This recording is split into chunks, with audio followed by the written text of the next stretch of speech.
Dans 1 Corinthiens 3,10, l'apôtre déclare: j'ai posé le fondement comme un sage architecte, et un autre bâtit dessus, mais que chacun prenne garde à la manière dont il bâtit dessus. Ainsi, Paul se nomme un sage architecte. Qu'est-ce qu'un architecte? Littéralement, c'est quelqu'un qui conçoit des plans d'ouvrages divers. Ce n'est pas que Paul veuille nous dire ici qu'il avait conçu un plan, mais tel un sage architecte, il avait posé le fondement et édifié d'après un plan. Que signifie donc le langage de Paul? Que veut-il nous dire? Qu'il s'agisse de Moïse ou de David, ces hommes avaient reçu une révélation du besoin, de l'intention de Dieu, et c'est sur la base de ce qui avait été vu que le tabernacle et plus tard le temple furent érigés.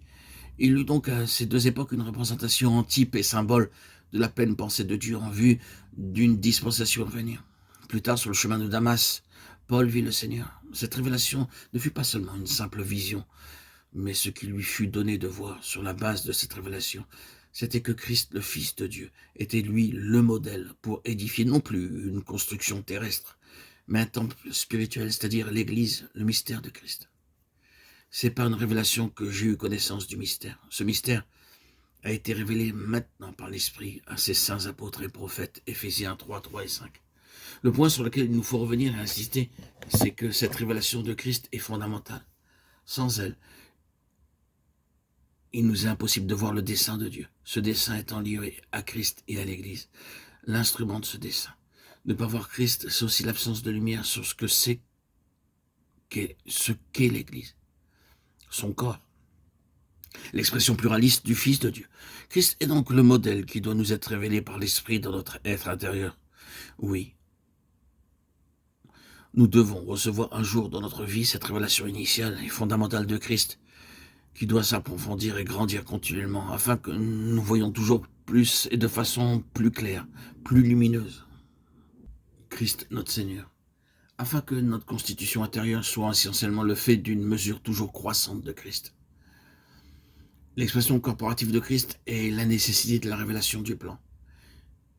Il faut, nous l'avons dit, une révélation de Christ, le dessein de Dieu étant d'obtenir le modèle dans beaucoup de saints.